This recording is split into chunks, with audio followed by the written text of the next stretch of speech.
Hello friends and welcome to back my YouTube channel. तो दोस्तों आज आपको मैं बताने वाला हूं कि आपके स्कॉलरशिप के फॉर्म में रोज शुरू हो चुके हैं। दोस्तों आप राजस्थान के किसी भी कॉलेज गवर्नमेंट या प्राइवेट किसी भी कॉलेज में पढ़ रहे हैं और दोस्तों आपके ने किसी भी कोर्स जैसे BA, BSc, BCom, MA, MSc, MCom या फिर बीएड या फिर 4 वर्षीय इंटीग्रेटेड जो कोर्स होता है बीएससी बीएड, बीए बीएड कर इसमें एडमिशन ले रखा है तो दोस्तों आपको छात्रवृत्ति मिलने वाली है। और दोस्तों ये उत्तर मैट्रिक छात्रवृत्ति योजना है, इसकी क्या योग्यता है, किस किस को ये दोस्तों मिलेगी। दोस्तों मैं आपको दोनों छात्रवृत्ति के बारे में बताने वाला हूँ। एक है उत्तर मैट्रिक छात्रवृत्ति योजना और दोस्तों दूसरी छात्रवृत्ति है दोस्तों मुख्यमंत्री उच्च शिक्षा छात्रवृत्ति योजना। दोस्तों ऐसा कोई भी स्टूडेंट नहीं रहेगा जिसको ये दोस्तों दोनों में से एक छात्रवृत्ति नहीं मिलेगी, तो आप वीडियो को अंतिम तक जरूर देखना, आपको कंप्लीट जानकारी मिलेगी। आपका कोई सा भी कोर्स है दोस्तों, ये स्कॉलरशिप है वो सभी कोर्सेज के लिए अप्लाई है, यानी आपकी कॉलेज में एडमिशन होना जरूरी है। अगर आपने कॉलेज में एडमिशन ले लिया है तो दोस्तों ये न्यूज आपके लिए बहुत ही काम की है, आप वीडियो को अंतिम तक जरूर देखना। और दोस्तों इस वीडियो के नीचे डिस्क्रिप्शन बॉक्स में हमारे टेलीग्राम ग्रुप की लिंक दी गई है, उसको ज्वाइन अवश्य करें। वहां पर आपको जो भी छात्रवृत्ति वगैरह के नोटिस वगैरह आते हैं वो सबसे पहले देखने को मिलेंगे। तो दोस्तों सबसे पहले ऐसे स्टूडेंट जिन्होंने BA, BSc, BCom, MA, MSc, MCom इन सभी यानी कोई भी कोर्स में कॉलेज में जो ग्रेजुएशन का कोर्स है उसमें या फिर पोस्ट ग्रेजुएशन या फिर बीएड है या फिर बीएससी बीएड बीए बीएड है उसमें एडमिशन ले लिया है और आपके लास्ट कक्षा में 60% अंक है वो दोस्तों बने हैं, यानी आपने मान लो अभी फर्स्ट ईयर में एडमिशन लिया है तो दोस्तों आपके 12वीं में 60% अगर परसेंट बने हुए हैं 60% बने हुए हैं तो दोस्तों आप इस छात्रवृत्ति के लिए योग्य हो। अगर आप सेकंड ईयर या थर्ड ईयर में हो तो आपके फर्स्ट ईयर में है वो दोस्तों 60% होने अनिवार्य है। ये दोस्तों एक योग्यता रही है। और दूसरा है दोस्तों इसके आवेदन की प्रारंभ की तिथि है वो दोस्तों 8 सितंबर है और अंतिम तिथि है वो दोस्तों 31 अक्टूबर है। अगर किसी का रिजल्ट नहीं आया है किसी ईयर का तो दोस्तों अंतिम तिथि है वो दोस्तों 31 अक्टूबर रखी गई है। दोस्तों 31 अक्टूबर या 15 नवंबर तक रखी गई है। 15 नवंबर तक दोस्तों आपके है वो रिजल्ट वगैरह सब कुछ लगभग है वो इस ईयर के आ जाएंगे। जैसे 4 वर्षीय बीएड के रिजल्ट लेट आते हैं तो दोस्तों 15 नवंबर तक लगभग सभी यूनिवर्सिटी के रिजल्ट है वो दोस्तों आ जाएंगे।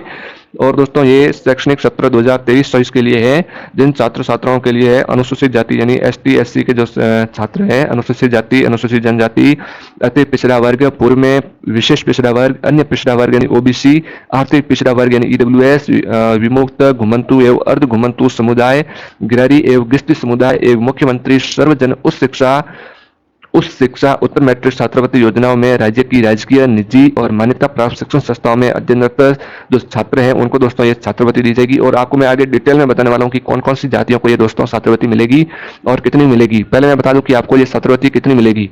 तो दोस्तों आपने जिस भी कॉलेज में एडमिशन लिया है, मान लो आपने इस बार बीएड फर्स्ट ईयर में एडमिशन लिया है और आपने बीएड फर्स्ट ईयर में कुल 27,000 रुपये फीस जमा करवाई है तो दोस्तों आपको पूरी की पूरी 27,000 फीस है वो दोस्तों वापस मिलने वाली है।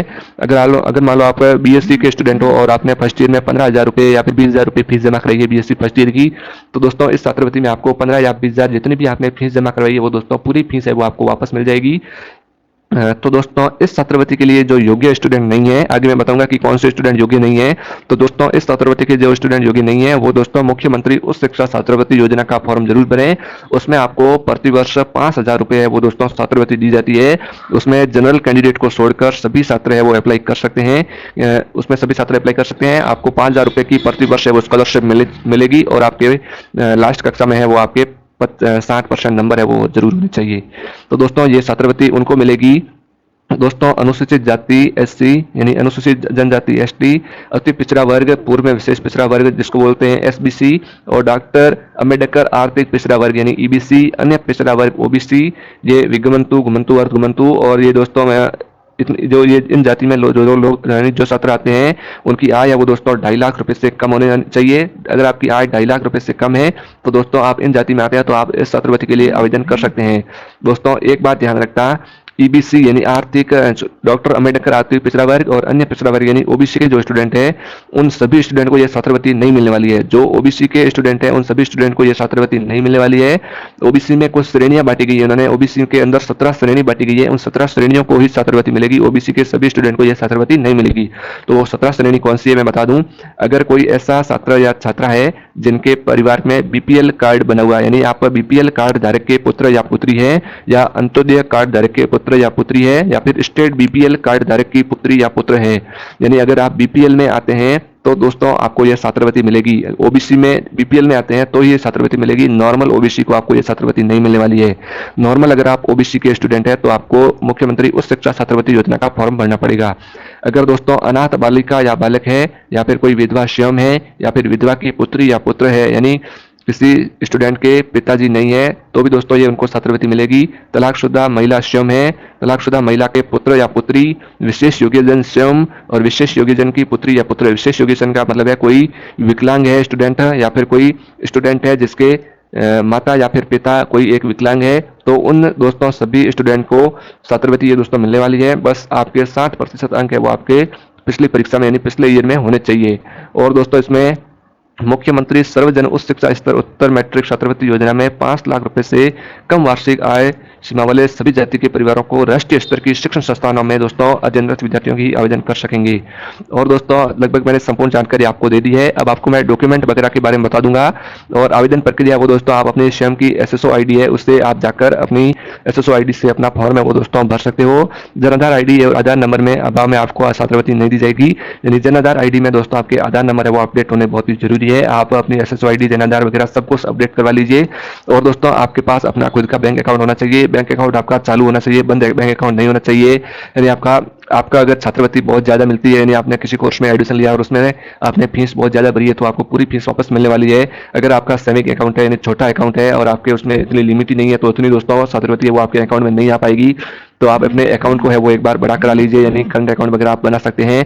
और आपके अकाउंट में जो मिनिमम 500 रुपये या फिर 1000 रुपये जो होते हैं वो आपको जमा करवाना जरूरी है, क्योंकि आपका अकाउंट है वो एकदम पूरी तरह से चालू और एक्टिव होना चाहिए, तभी आपके अकाउंट में छात्रवृत्ति वो दोस्तों आ जाएगी। और दोस्तों आपके दस्तावेज है वो आप देख सकते हैं। छात्रवृत्ति योजनाओं में आवेदन करने वाले विद्यार्थियों के लिए अधिकांश दस्तावेज है वो आपके आय का प्रमाण पत्र होता है, मूल निवास प्रमाण पत्र होता है, जाति प्रमाण पत्र होता है और गत वर्ष की अंक तालिका यानी आपके लास्ट ईयर में आपने जो भी परीक्षाएं दी थी उन सब की आपके पास मार्कशीट होनी चाहिए। और आपके पास जनाधार, राज इवेस्ट या डिजी लॉकर से ऑनलाइन ली जाएगी, यानी अंक तालिका है वो आपके जनाधार या फिर डिजी लॉकर से ऑनलाइन भी ली जा सकती है। और साथ ही छात्रवृत्ति आवेदन में वास्ते सभी मूल दस्तावेज यानी फोटो, सिग्नेचर वगैरह जो भी होते हैं उन सबको आपको रंगीन स्कैन करवा के अपलोड करना होता है। और दोस्तों आपके जो बायोमेट्रिक का सिस्टम है वो दोस्तों इस बार लागू हो चुका है। आपको अपने कॉलेज में जाना है और बायोमेट्रिक पोर्टल पर महीने में एक बार आपको बायोमेट्रिक अवश्य लगवानी है। दोस्तों जहाँ भी आपके मान लो बीएड कॉलेज वगैरह है तो आप महीने में एक बार वहाँ जाइए और बायोमेट्रिक अटेंडेंस लगा के वापस आ सकते हैं। आपको महीने में एक बार बायोमेट्रिक अटेंडेंस है वो अपने कॉलेज में जरूर लगानी है, तभी दोस्तों आपको ये छात्रवृत्ति दी जाएगी। दोस्तों ये लगभग सारी जानकारी वो मैंने दे दी है। और शुल्क संरचना यानी आपने अपने कॉलेज में जिस भी तरह की जो भी फीस भरी है, खेल कूद वगैरह की, परीक्षा शुल्क, जो भी शुल्क भरी है, एग्जाम फॉर्म वगैरह, नामांकन शुल्क, ड्रेस वगैरह की जो भी आपने अपनी कॉलेज में शुल्क भरी है उसकी रसीद आपके पास अवश्य होनी चाहिए और रसीद आपको ऑनलाइन अपलोड करनी है।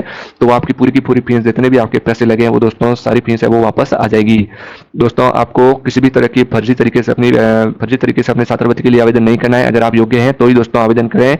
दोस्तों अगर आपने फर्जी तरीके से आवेदन किया है तो आपके विरुद्ध दोस्तों एफआईआर हो सकती है और आपके विरुद्ध गंभीर कार्रवाई भी की जा सकती है, आपको जेल हो सकती है और आपको जो सरकारी भर्ती परीक्षा है उनसे डिबेट किया जा सकता है।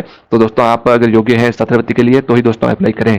और आपका कोई भी डाउट है तो आप कमेंट करके हमें जरूर बताएं। मैं दोस्तों आपको पूरी कोशिश करूंगा रिप्लाई देने की। और हमारे ग्रुप को भी आप जरूर ज्वाइन करें। ये नोटिस है वो दोस्तों मैं आपको अपने ग्रुप में उपलब्ध करवा दूंगा। थैंक यू धन्यवाद दोस्तों। वीडियो को लाइक जरूर करना, अपने दोस्तों के साथ शेयर जरूर करना ताकि सभी को पता चल सके कि छात्रवृत्ति है वो मिल रही है। Thank you.